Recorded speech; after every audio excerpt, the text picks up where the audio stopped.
या देवी सर्वभूतेषु शक्तिरूपेण संस्थिता नमस्तस्यै नमस्तस्यै नमस्तस्यै नमो नमः। जय माता दी दोस्तों, आप सभी को नवरात्रि की हार्दिक शुभकामनाएं। आप सभी पर माता रानी की कृपा सदैव बनी रहे। इसी शुभ मंगल कामना के साथ आज की वीडियो का शुभारंभ करते हैं। तो आज की इस वीडियो में आप लोग सुनेंगे दुर्गा सप्तशती पाठ का पहला अध्याय। मेधा ऋषि का राजा सूरत और समाधि को भगवती की महिमा बताते हुए मधु कैटभ वध का प्रसंग सुनाना। भगवान विष्णु के सो जाने पर मधु और कैटभ को मारने के लिए कमल जन्मा ब्रह्मा जी ने जिनका स्तवन किया था, उन महाकाली देवी का मैं सेवन करती हूँ। वे अपने 10 हाथों में खड्ग, चक्र, गदा, बाण, धनुष, परिध, शूल, भूषिंड, मस्तक और शंख धारण करती हैं। उनके 3 नेत्र हैं। वे समस्त अंगों में दिव्य आभूषणों से विभूषित हैं। उनकी शरीर की कांति नीलमणि के समान है तथा वे 10 मुख और 10 पैरों से युक्त हैं। चंडी देवी को नमस्कार है। मार्कंडेय जी बोले, सूर्य के पुत्र श्यावर्ण जो 8वें मनु कहे जाते हैं, उनकी उत्पत्ति की कथा विस्तार पूर्वक कहता हूँ। सुनो। सूर्य कुमार महाभाग श्यावर्ण भगवती महामाया के अनुग्रह से जिस प्रकार मनवंतर के स्वामी हुए, वही प्रसंग सुनाता हूँ। पूर्व काल की बात है। स्वारोचिष मनवंतर में सूरत नाम के एक राजा थे, जो चैत्र वंश में उत्पन्न हुए थे। उनका समस्त भूमंडल पर अधिकार था। वे प्रजा का अपने औरस पुत्रों की भांति धर्म पूर्वक पालन करते थे। तो भी उस समय कोलावंदिशियों नाम के क्षत्रिय उनके शत्रु हो गए। राजा सूरत की दंड नीति बड़ी प्रबल थी। उनका शत्रुओं के साथ संग्राम हुआ। यद्यपि कोलाविद वंशी संख्या में कम थे, तो भी राजा सूरत युद्ध में उनसे परास्त हो गए। तब वे युद्ध भूमि से अपने नगर को लौट आए और केवल अपने देश के राजा होकर रहने लगे। समूची पृथ्वी से अब उनका अधिकार जाता रहा, किंतु वहां भी उन प्रबल शत्रुओं ने उस समय महाभाग राजा सूरत पर आक्रमण कर दिया। राजा का बल क्षीण हो चला था, इसीलिए उनके दुष्ट, बलवान एवं दुरात्मा मंत्रियों ने वहां उनकी राजधानी में भी राज्य की सेना और खजाने को हथिया लिया। सूरत का प्रभुत्व तो नष्ट हो चुका था, इसीलिए वे शिकार खेलने के बहाने घोड़े पर सवार हो वहां से अकेले ही एक घने जंगल में चले गए। वहां उन्होंने विप्रवर मेधा मुनि का आश्रम देखा, जहां कितने ही हिंसक जीव अपनी स्वाभाविक हिंसा वृत्ति छोड़कर परम शांत भाव से रहते थे। मुनि के बहुत से शिष्य उस वन की शोभा बढ़ा रहे थे। वहां जाने पर मुनि ने उनका सत्कार किया और वे उन मुनि श्रेष्ठ के आश्रम पर इधर उधर विचरते हुए कुछ काल तक रहे। फिर ममता से आकृष्ट चित्त होकर वहां इस प्रकार चिंता करने लगे, पूर्व काल में मेरे पूर्वजनों ने जिसका पालन किया था, वही नगर आज मुझसे रहित है। पता नहीं मेरे दुराचारी भृत्यगण उसकी धर्म पूर्वक रक्षा करते हैं या नहीं। जो सदा मद की वर्षा करने वाला और शूरवीर था, वह मेरा प्रधान हाथी अब शत्रुओं के अधीन होकर न जाने किन भोगों को भोगता होगा। जो लोग मेरी कृपा, धन और भोजन पाने से सदा मेरे पीछे पीछे चलते थे, वे निश्चय ही अब दूसरे राजाओं का अनुसरण करते होंगे। वे अपुबई लोगों के द्वारा सदा खर्च होते रहने के कारण अत्यंत कष्ट से जमा किया हुआ मेरा वह खजाना खाली हो जाएगा। ये तथा और भी कई बातें राजा सूरत निरंतर सोचते रहते थे। एक दिन उन्होंने वहां विप्रवर मेधा के आश्रम के निकट एक वैश्य को देखा और उससे पूछा, भाई तुम कौन हो? यहाँ तुम्हारे आने का क्या कारण है? तुम क्यों शोकग्रस्त और अनबने से दिखाई देते हो? राजा सूरत का यह प्रेम पूर्वक कहा हुआ वचन सुनकर वैश्य ने विनीत भाव से उन्हें प्रणाम करके कहा, वैश्य बोला, राजन, मैं धनियों के कुल में उत्पन्न एक वैश्य हूँ। मेरा नाम समाधि है। मेरे दुष्ट स्त्री पुत्रों ने धन के लोभ से मुझे घर से बाहर निकाल दिया है। मैं इस समय धन, स्त्री और पुत्रों से वंचित हूँ। मेरे विश्वनीय बंधुओं ने मेरा ही धन लेकर मुझे दूर कर दिया है। इसीलिए दुखी होकर मैं वन में चला आया हूँ। यहाँ रहकर मैं इस बात को नहीं जानता कि मेरे पुत्रों की, स्त्री की और स्वजनों की कुशल है या नहीं। इस समय घर में कुशल से रहते हैं अथवा उन्हें कोई कष्ट है। वे मेरे पुत्र कैसे हैं? क्या वे सदाचारी हैं अथवा दुराचारी हो गए हैं? राजा ने पूछा। जिन लोभी स्त्री पुत्र आदि ने धन के कारण तुम्हें घर से निकाल दिया, उनके प्रति तुम्हारे चित्त में इतने स्नेह का बंधन क्यों है? वैश्य बोला, आप मेरे विषय में जैसी बात कहते हैं वह सब ठीक है, किंतु क्या करूं? मेरा मन निष्ठुरता नहीं धारण करता। जिन्होंने धन के लोभ में पड़कर पिता के प्रति स्नेह, पति के प्रति प्रेम तथा आत्मी जन के प्रति अनुराग को तिलांजलि दे मुझे घर से निकाल दिया है, उन्हीं के प्रति मेरे हृदय में इतना स्नेह है। महामते गुणहीन बंधुओं के प्रति भी जो मेरा चित्त इस प्रकार प्रेम मग्न हो रहा है, यह क्या है? इस बात को मैं जानकर भी नहीं जान पाता। उनके लिए मैं लंबी सांसें ले रहा हूँ और मेरा हृदय अत्यंत दुखित हो रहा है। उन लोगों में प्रेम का सर्वथा अभाव है, तो भी उनके प्रति जो मेरा मन निष्ठुर हो नहीं पाता। इसके लिए मैं क्या करूं? मार्कंडेय जी कहते हैं, ब्राह्मण तदनंतर राजाओं में श्रेष्ठ सुरत और वह समाधि नामक वैश्य दोनों साथ साथ मेधा मुनि की सेवा में उपस्थित हुए और उनके साथ यथा योग्य, न्यायानुकूल, विनय पूर्ण बर्ताव करके बैठे। तत्पश्चात वैश्य और राजा ने कुछ वार्तालाप आरंभ किया। राजा ने कहा, भगवान, मैं आपसे एक बात पूछना चाहता हूँ, उसे बताइए। मेरा चित्त अपने अधीन न होने के कारण वह बात मेरे मन को बहुत दुखी कर देती है। जो राज्य मेरे हाथ से चला गया है उसमें और उसके संपूर्ण अंगों में मेरी ममता बनी हुई है। मुनि श्रेष्ठ यह जानते हुए भी कि वह अब मेरा नहीं है, अज्ञानी की भांति मुझे उसके लिए दुख होता है। यह क्या है? इधर यह वैश्य भी घर से अपमानित होकर आया है। इसके पुत्र, स्त्री और भृत्यों ने इसे छोड़ दिया है। स्वजनों ने भी इसका परित्याग कर दिया है, तो भी यह उनके प्रति अत्यंत हार्दिक स्नेह रखता है। इस प्रकार यह तथा मैं दोनों ही बहुत दुखी हैं। जिसमें प्रत्यक्ष दोष देखा गया है, उस विषय के लिए भी हमारे मन में ममता जनित आकर्षण पैदा हो रहा है। महाभाग, हम दोनों समझदार हैं, तो भी हम में से जो मोह पैदा हुआ है, यह क्या है? विवेक शून्य पुरुष की भांति मुझ में और इसमें भी यह मूर्ता प्रत्यक्ष दिखाई देती है। ऋषि बोले, महाभाग, विषय मार्ग का ज्ञान सब जीवों को है, इसी प्रकार विषय भी सबके लिए अलग अलग है। कुछ प्राणी दिन में नहीं देखते और दूसरे रात में ही नहीं देखते, तथा कुछ जीव ऐसे हैं जो दिन और रात्रि में भी बराबर ही देखते हैं। यह ठीक है कि मनुष्य समझदार होते हैं, किंतु केवल वे ही ऐसे नहीं होते। पशु, पक्षी और मृग आदि सभी प्राणी समझदार होते हैं।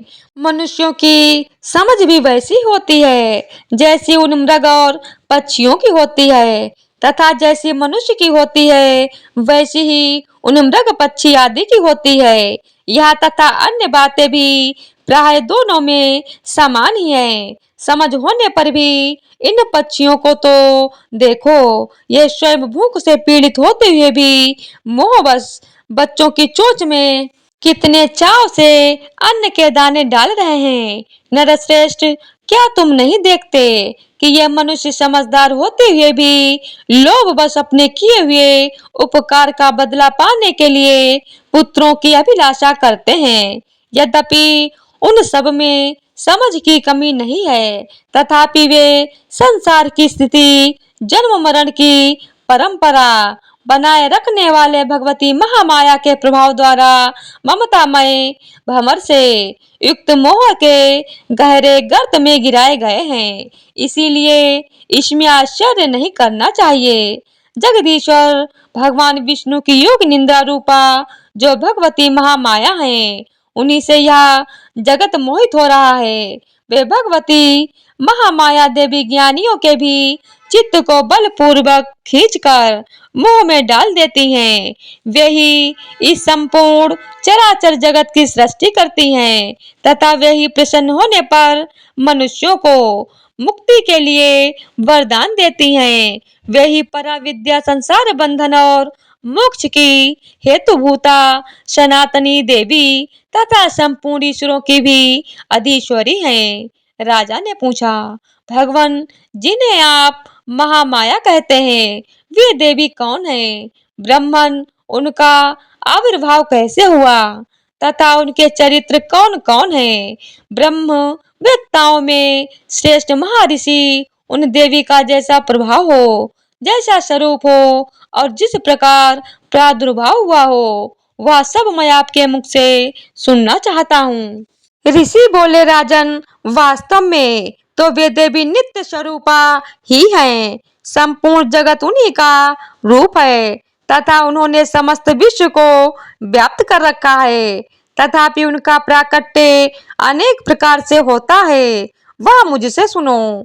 यद्यपि वे नित्य और अजन्मा है, तथापि जब देवताओं का कार्य सिद्ध करने के लिए प्रकट होती हैं, उस समय लोक में उत्पन्न हुई कहलाती हैं। कल्प के अंत में जब संपूर्ण जगत एक कारण वम में निमग्न हो रहा था और सबके प्रभु भगवान विष्णु शेष नाग की सैया बिछाकर योग निद्रा का आश्रय ले सो रहे थे, उस समय उनके कानों के मैल से दो भयंकर असुर उत्पन्न हुए जो मधु और कैटभ के नाम से विख्यात हुए। वे दोनों ब्रह्मा जी का वध करने को तैयार हो गए। भगवान विष्णु के नाभि कमल में विराजमान प्रजापति ब्रह्मा जी ने जब उन दोनों भयानक असुरों को अपने पास आया और भगवान को सोया हुआ देखा, तब एकाग्रचित्त होकर उन्होंने भगवान विष्णु को जगाने के लिए उनके नेत्रों में निवास करने वाली योग निद्रा का स्तवन आरंभ किया, जो इस विश्व की अधीश्वरी, जगत को धारण करने वाली, संसार का पालन और संहार करने वाली तथा तेज स्वरूप ब्रह्मा भगवान विष्णु की अनुपम शक्ति है। उन्हीं भगवती निद्रा देवी की भगवान ब्रह्मा स्तुति करने लगे। ब्रह्मा जी ने कहा, देवी तुम ही स्वाहा, तुम ही स्वधा और तुम ही वसतकार हो। स्वर भी तुम्हारे ही स्वरूप हैं। तुम ही जीवन दायिनी सुधा हो। नित्य अक्षर प्रणव में आकार, उकार, मकार, इन तीन मात्राओं के रूप में तुम ही स्थित हो तथा इन तीन मात्राओं के अतिरिक्त जो बिंदु रूपा नित्य अर्ध मात्रा है, जिसका विशेष रूप से उच्चारण नहीं किया जाता, वह भी तुम ही हो। देवी तुम ही संध्या, सावित्री तथा परम जननी हो। देवी तुम ही इस विश्व ब्रह्मांड को धारण करती हो।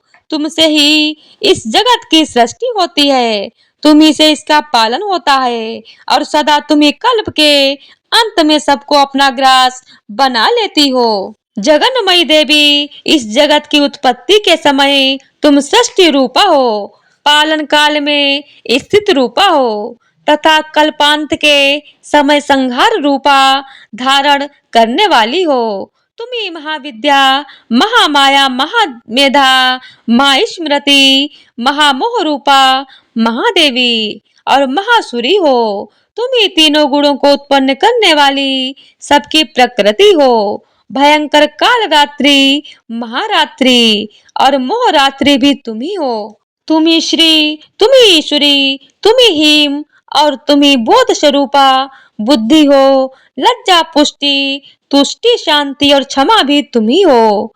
तुम खड़ग धारणी, शूल धारणी, घोर रूपा तथा गदा, चक्र, शंख और धनुष धारण करने वाली हो। बाण, भुशुंडी और परिध ये भी तुम्हारे अस्त्र हैं। तुम सौम्य और सौमत्तर हो। इतना ही नहीं, जितने भी सौम्य एवं सुंदर पदार्थ हैं, उन सब की अपेक्षा तुम अत्यधिक सुंदरी हो। पर और अपर सबसे परे रहने वाली परमेश्वरी तुम ही हो। सर्व स्वरूप पे देवी कहीं भी सत असत रूप जो कुछ वस्तुएं हैं और उन सब की जो शक्ति है वह तुम ही हो। ऐसी अवस्था में तुम्हारी स्तुति क्या हो सकती है? जो इस जगत की सृष्टि, पालन और संहार करते हैं, उन भगवान को भी जब तुमने निद्रा के अधीन कर दिया है, तब तुम्हारी स्तुति करने में यहाँ कौन समर्थ हो सकता है? मुझको, भगवान शंकर को तथा भगवान विष्णु को भी तुमने ही शरीर धारण कराया है, अतः तुम्हारी स्तुति करने की शक्ति किसमें है देवी? तुम तो अपने इन उदार प्रभावों से ही प्रशंसित ही हो। ये जो दोनों दुर्धर्ष असुर मधु और कैटभ हैं, इनको मोह में डाल दो और जगदीश्वर भगवान विष्णु को शीघ्र ही जगा दो। साथ ही इनके भीतर इन दोनों महान असुरों को मार डालने की बुद्धि उत्पन्न कर दो। ऋषि कहते हैं, राजन, जब ब्रह्मा जी ने वहां मधु और कैटभ को मारने के उद्देश्य से भगवान विष्णु को जगाने के लिए तमोगुण की अधिष्ठात्री देवी योग निद्रा की इस प्रकार स्तुति की, तब वे भगवान के नेत्र, मुख, नासिका, बाहु, हृदय और वत स्थल से निकलकर अव्यक्त जन्मा ब्रह्मा जी की दृष्टि के समक्ष खड़ी हो गईं। योग निद्रा से मुक्त होने पर जगत के स्वामी भगवान जनार्दन उस कारण वर के जल में शेषनाग की सैया से जाग उठे।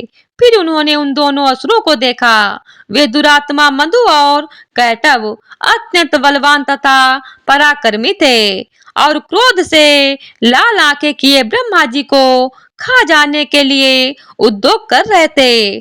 तब भगवान श्री हरि ने उठकर उन दोनों के साथ 5000 वर्षों तक केवल बाह्य युद्ध किया। वो दोनों भी अत्यंत बल के कारण उन्मत्त हो रहे थे। इधर महामाया ने भी उन्हें मोह में डाल रखा था। इसीलिए वे भगवान विष्णु से कहने लगे, हम तुम्हारी वीरता से संतुष्ट हैं, तुम हम लोगों से कोई वर मांगो। श्री भगवान बोले, यदि तुम दोनों मुझ पर प्रसन्न हो तो अब मेरे हाथ से मारे जाओ। बस इतना सा ही मैंने वर मांगा है, यहाँ दूसरे किसी वर से क्या लेना है। ऋषि कहते हैं, इस प्रकार धोखे में आ जाने पर जब उन्होंने संपूर्ण जगत में जल ही जल देखा, तब कमल नयन भगवान से कहा, जहाँ पृथ्वी जल में डूबी हुई ना हो, जहाँ सूखा स्थान हो, वही हमारा वध करो। ऋषि कहते हैं, तब तथास्तु कहकर शंख, चक्र और गदा धारण करने वाले भगवान ने उन दोनों के मस्तक अपनी जांघ पर रखकर चक्र से काट डाले। इस प्रकार ये देवी महामाया ब्रह्मा जी की स्तुति करने पर स्वयं प्रकट हुई थी। अब पुनः तुमसे उनके प्रभाव का वर्णन कहता हूँ, सुनो। इस प्रकार श्री मार्कंडेय पुराण में श्रावण मनवंतर की कथा के अंतर्गत देवी महामातम्य में मधु कैटभ वध नामक पहला अध्याय पूर्ण हुआ। तो प्रेम से बोलिए जय माता दी।